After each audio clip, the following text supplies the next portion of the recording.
Good afternoon. Thank you all for joining us here today on building a successful roadmap with AI. My name is Daryl King and I am the CEO of PolarSeven. We are a consulting and managed services organization deploying solutions for businesses on the AWS platform since 2013. Some housekeeping. I'm guessing you have all used Zoom before, but if you have any questions, you can pop them in the Q&A and we will run through it at the end.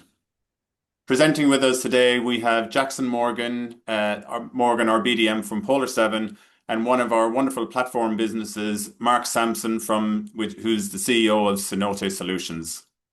Let's get into it. Over to you, Jackson.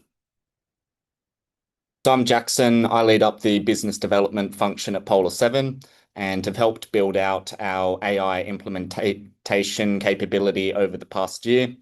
I consider myself an AI enthusiast, which is really just another way to say I like to think I know a lot, but I'm still quite early in my learnings. So first off, I wanted to start by zooming out a little. Try to answer the question, where is the industry really in its AI journey today? So as someone who's born in 1996, I sit right on the edge between Gen Y and Gen Z, which means, like a lot of people in my demographic, I'm consuming a fair amount of YouTube day to day. And of course, the algorithm knows me all too well and serves me endless videos of people talking about AI. But the thing is, I found it surprisingly hard to find voices that feel balanced or authoritative and that don't have some sort of agenda that are influencing their views. On one side, you have the skeptics, the people who see AI as overhyped or a bubble or lacking real world value. On the other, you've got the alarmists, the former tech execs warning of a dystopia, of job loss and loss of control over something that we barely understand. And lastly, those who are all in on AI, saying it's the greatest technological innovation to date that can change society and the job market as we know it. Personally, I feel I sit somewhere between the alarmists and those bullish on AI. But when I ask the question, where are we really in the journey? I don't believe it's as simple as it sounds. What is clear, though, is that everyone is talking about it and every business is feeling the pressure to do something with it. The challenge for businesses is balancing that pressure to keep up with competitors while avoiding wasted time, money, and energy on experiments that never deliver a return. And that's what I'd really love for you to get out of today's session, not just whether you should adopt AI, but how you can adopt it with structure, governance, and safety, and make sure that it actually leads to business growth. So where are we really in the journey today? I want to keep it short and punchy, but a few facts from the McKinsey report. Only about 75% of businesses are currently using AI today. But of those businesses, only 21% are using it in a way that actually drives real value, being a fundamental redesign of workflows or incorporating it into their applications. Lastly, almost all companies say they're investing in AI, but only 1% believe their organization is truly mature, meaning it's embedded, scaled, and generating broader business impact. So this tells us a lot of businesses are racing to jump on the bandwagon, but many of them are stumbling when it comes to turning that into real investment value. And I see it as a double-edged sword. On one edge, you risk pouring time, money, and resources into use cases that might be obsolete in 6 months as new models or features drop from the big players. But on the other hand, if you don't make a move, you risk falling behind, watching competitors move faster and gain market position while you're hesitating. So I don't think it's a one-size-fits-all solution, but what is critical is having a business-wide AI strategy, one that allows for speed of innovation, manages risk, and adapts as the industry is evolving at breakneck speed. So I wanted to touch briefly on some of the blockers that we're seeing with businesses. In a lot of conversations we have with businesses building their strategy, the biggest hurdle they face is one of differentiation. Deciding how AI can really streamline operations or provide new features or functionalities to their customers. And all too often, businesses are defaulting to the most common use cases, being the context-aware chatbots, document summarization, and email generation. And don't get me wrong, AI does excel in these areas, but that's generally because it's cheap, it's quick, it's easy, and straightforward to implement. But I'd urge you to think of what's next. What are the workflows and processes that are taking up your business the most time and money? What additional features could you be incorporating into your application that customers actually see value in investing? And what will allow you to distinguish your business from its key competitors? So we've noticed three recurring blockers that come up again and again when talking to businesses about their strategy. And the first one is what we call the strategy gap. No clear why for AI. You probably met or maybe are one of the teams who jump straight into the tooling. You might spin up a model, start with ChatGPT or Copilot integrations, but there's no real clear clarity on what business outcomes that you're trying to improve. You'll start building out these proof of concepts so that you can be seen as experimenting, but by skipping that first step of understanding the why, many businesses are struggling to get the buy-in required to scale this out broadly across the business. So this is what happens when you start with the technology and not the problem. Remember, AI in itself is not a strategy. It's just an amplifier of a good one. So another blocker, and this is quite a big one, is what we call the data reality check. Everyone wants to jump straight in, use the newest shiny AI model, but no one wants to deal with the unglamorous work of cleaning and aligning the data underneath. Many projects and proof of concepts hit this roadblock where the bottleneck isn't the model, it's not the technology. It's discovering that data lived across 5 systems with 3 different versions of the truth. So until you fix your data foundations, you're really trying to build a house on sand. The effectiveness of AI and its implementation is only ever as strong as your data foundation, and that foundation usually requires renovation first. So lastly, and this one's less technical, it's more cultural, is what we call the fear factor. We see teams and engineers that are hesitant to adopt automation and AI because they're worried that it might make them redundant or there's a lack of control over the outputs of the AI system. Leaders who love the idea of AI but freeze when it comes to accountability. Who's going to sign off on when the model makes a decision? What's the impact to our business and reputation if it gets things wrong?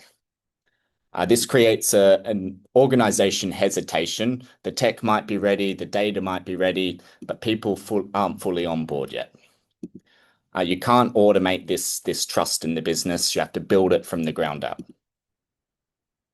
So these are the 3 big blockers that we're seeing in the market: the strategy gap, messy data, and organization hesitation.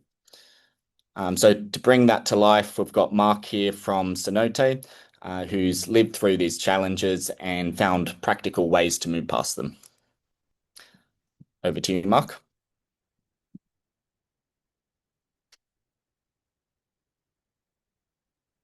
Sorry, Mark, you might be on mute.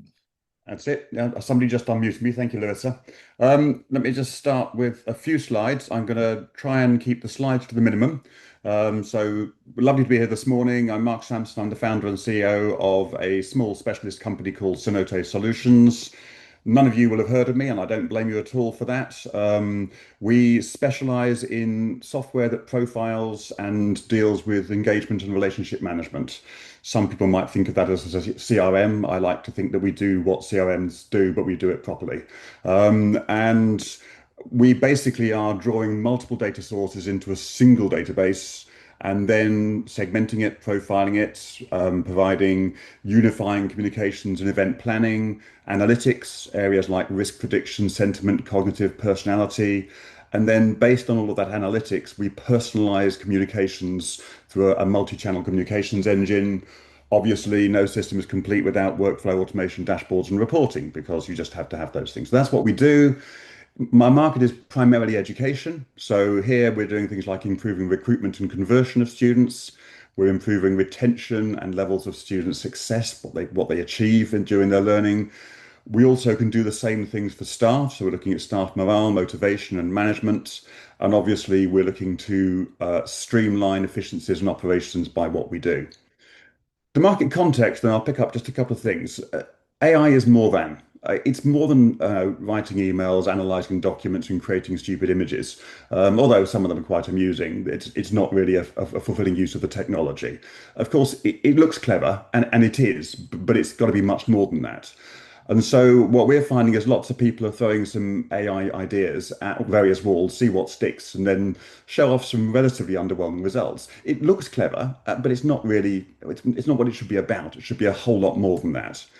And also, people are developing technical strategies, architectures, infrastructures. They're formulating, they're implementing, they're publishing consultation documents, asking PolarSeven what they should do about the infrastructure, getting some wonderful advice, obviously. And there's not enough attention being paid to the big risks and the big opportunities because it's way bigger than drafting some emails and doing other stuff I talked about before. So what do? We decided we had to get in the game. Ours is a competitive market, and we're in a very specialist niche of that market. And there's no point in staying quiet in a noisy room. So we decided not to stay quiet. And if you stay quiet, people assume you have nothing that's worth hearing. So I decided to create something that I hoped will be worth hearing. And to do that, we generated some homegrown proof of concepts. We did some development ourselves, lots of research and development, and that gave us a voice, something to talk about. And it was focused on two main areas. One is NLP to SQL, that's natural language processing to SQL. Ask a question in natural language, get it converted into SQL. And also to understand the importance and structures of vector embedded large language models using things like LangChain and Node.js. I know this is not a tech seminar, so I won't bore you with the details of that, but it was important that I got my head around it as the designer of those things. And that gave us enough to demo, to illustrate potential, and to see what the reaction in the market was. And also, we learned enough to know what we then had to do. So what did we do? We decided we had to stay in the game and play for real. I was clear about the risks of going it alone. There's always a desire to build stuff yourself. There's no one pretty as your baby, although in truth, that's not the truth at all. So I made the decision to partner and what technology we were back. It's moving so quickly, you can't imagine, unless you're a big player, you're going to keep up with this stuff. We pivoted from homegrown proof into fully fledged production versions, and we capitalized massively on the partner technology and the partner support. I basically abused them as much as I could until they told me to stop. We realized also during that we actually have a whole perspective that we can bring that adds additional value. So we focused on that value. Where is that value? On curating large language models or small language models or specialist language models. What amazes me is how few people think about the information they have on their intranets, their extranets, their websites, their document policy libraries, and fail to curate what they need to place inside their AI environment. We wanted to maximize the value of data.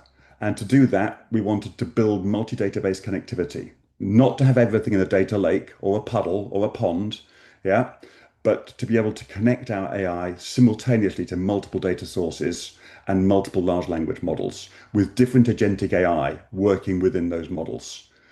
We also focused a lot on what I call semantic and contextual layers. Now, I'll explain that a bit later on when I show you some of the software itself. I will actually show you some real software.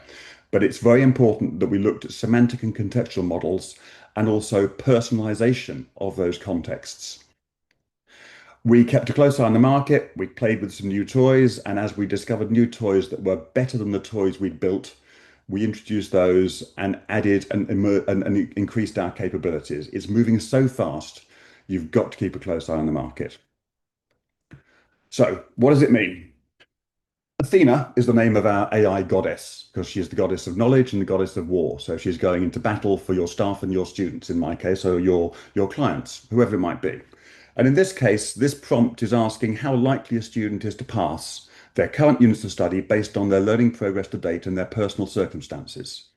Now, the semantic component of that is to understand the word student, current units, and so on.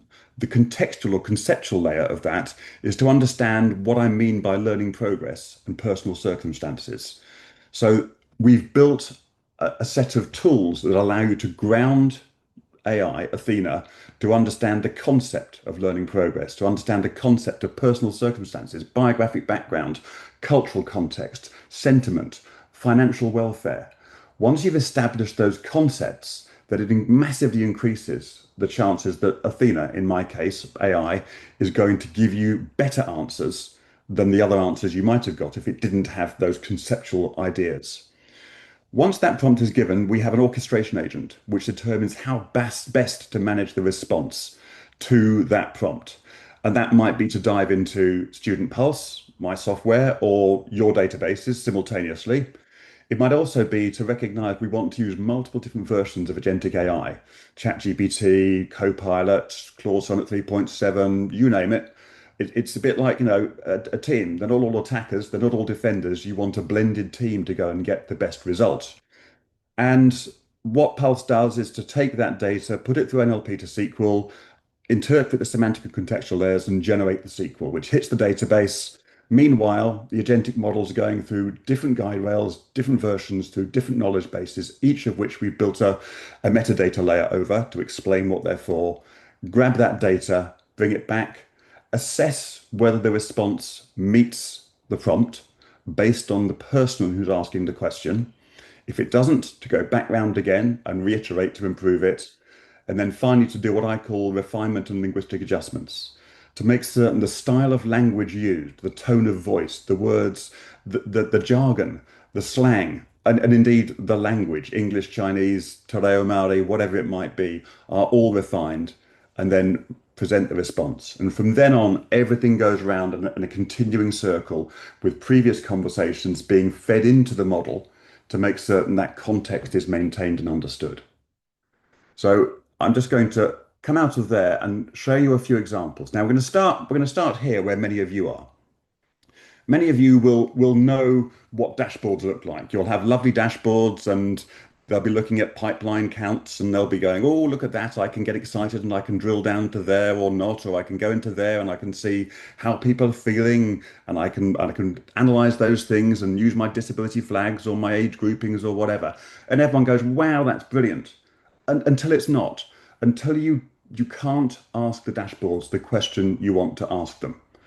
So dashboards are cool, but they are not democratic in that there's a small group of people who own them and build them and manage them. And when you want to know something that's not in there, you have to be really nice to them and wait until they stop being busy and clever, because these people are busy and clever.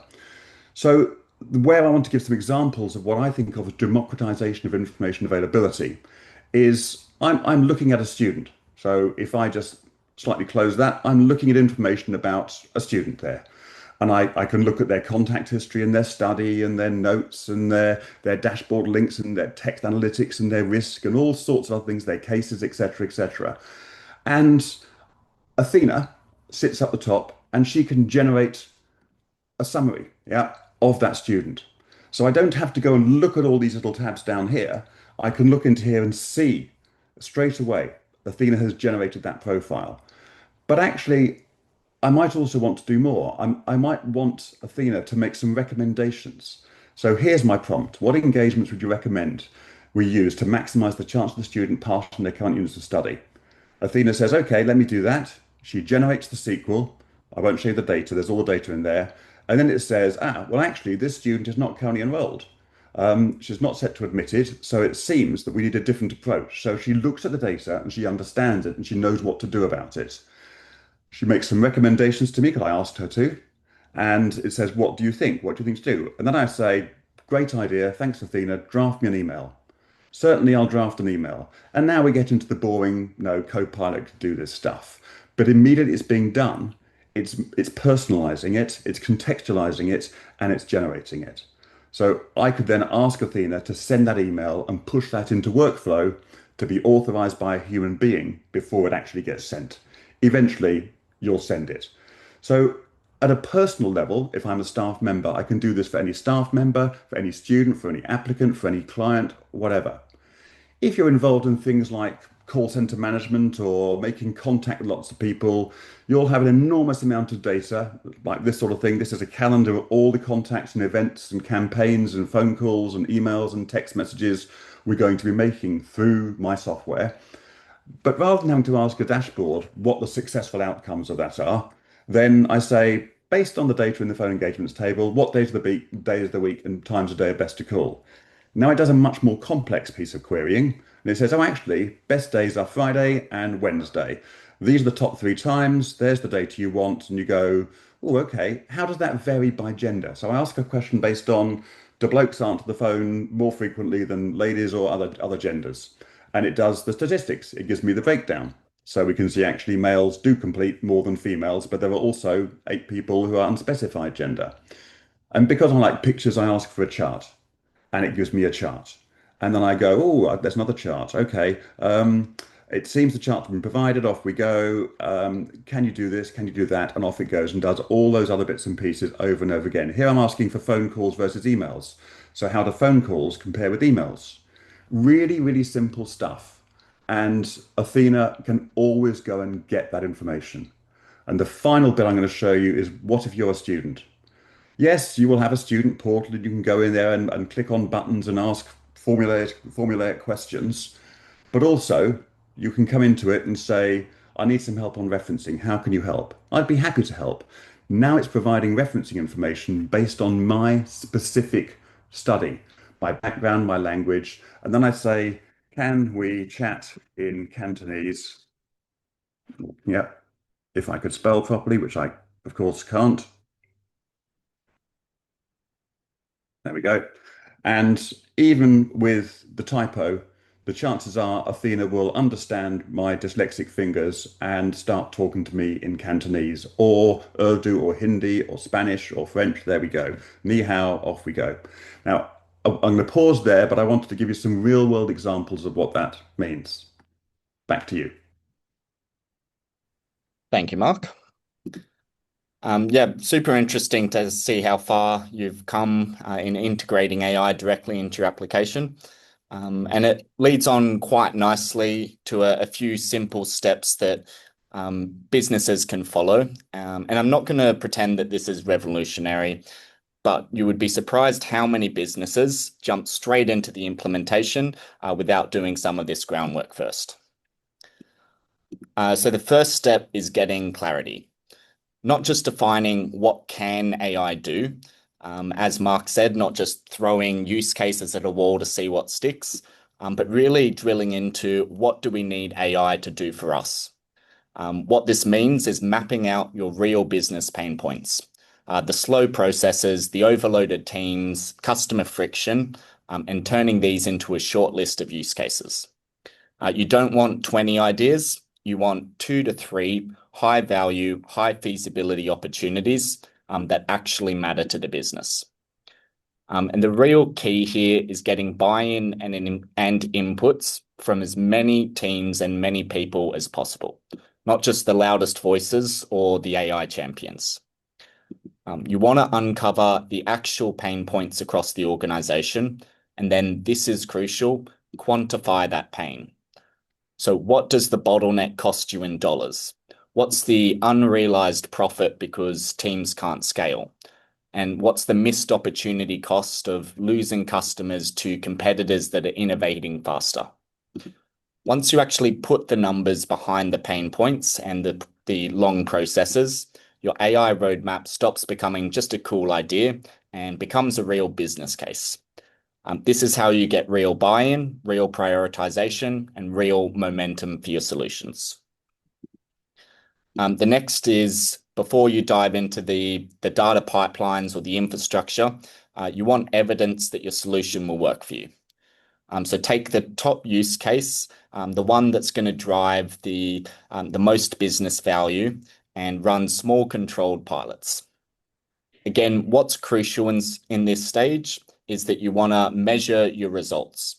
Look at metrics like time saved, cost avoided, error reduction, customer impact, cost to scale the solution, and really clearly map out each of these metrics so that you can translate this into a real business case that executives can respond to. So showing them, here's what it saved us in 3 weeks, and this is what it can save us in 12 months.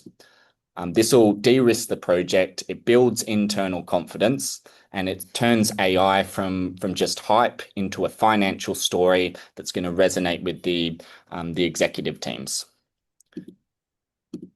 So in this stage, you want to scale what works and move on from what doesn't. A failed pilot doesn't mean that AI is not right for your business. It just provides you with insights on what will work in the future. Lastly, once you've proven the value and you have that executive buy-in, now you can invest in the foundations. Don't just jump into launching the pilot to production, but take a step back, look at the data pipelines, the scalability, the governance, the integration, the training of your team members, because now you're not just building for an idea, you're building to scale something that's already delivered results. So this sequencing saves time, money, and credibility across the business.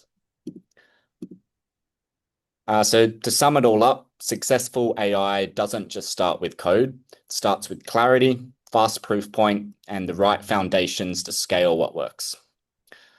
So if there's one thing I'd hope you take from this, it's that AI isn't about jumping in faster. It's about moving smarter and with intention. So with that, I'll hand over to Daryl to wrap us up.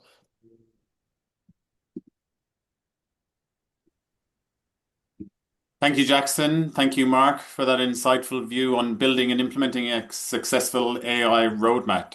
So we got a couple of questions. If you want to get a couple of questions in, we will answer them now. There's a couple of excellent questions here. I'll kick off with the first one. So, Mark, how do you measure the success or increase in efficiency from AI workflows? I've been smiling as I've anticipated answering this one, because the obvious and very simple answer is to ask Athena, is to ask your AI to do it for you. So yes, you could build a dashboard. Yes, of course, you might want to do that and use AI to do it. But when I showed you the brief stuff I showed you, if I were to say, for example, show me what the average call time was for this type of call in 2023, 2024, and 2025, and compare the change in call time by as a percentage and put it into a table, Athena would simply do it. As long as the data is in the application, you simply ask the AI to do it for you. And it does it. And I'll say, Jenny, I'm astonished what we can make it do once you get those foundational components right and you get the semantic layer, the conceptual layer, the multi-database, multi-agentic model right. Once you do that, you will be terrified what you can make it do. So literally, I no longer have to write any queries. I no longer have to design certain screens. I've stopped designing software the way I used to because I now have to put an AI capability overlay on everything that I do. So simply, in my case, I ask Athena and she tells me. I know it sounds trite. My apologies for that, but it is the truth. And Thank you for just that, to Mark. Sorry, go just on. to add to that as well, I think it's super important to have a benchmark scorecard and evaluation matrix, which needs to be tailored to your use case in business. So as Mark mentioned, there's a LLM as a judge concept that's getting AI to provide scores and benchmark metrics for you. You also have human in the loops. So that's getting feedback from the key members in the team, getting more qualitative feedback across the solution, looking at Exactly. things like factual recall. Just one thing just to stress there. Everything you saw there, obviously that was with dummy data. That's not real student data. That was dummy data. But the other thing, everything you saw me doing there was all inside a private cloud. Nothing was being sent out to the internet. Nothing was going to ChatGPT. I wasn't sharing student data with the world or staff data with the world. It's all enclosed and secure. And that's the other thing people don't understand is if you go and do that with ChatGPT or Copilot, you're telling the world personal data. Don't think you're not, and don't think they won't remember.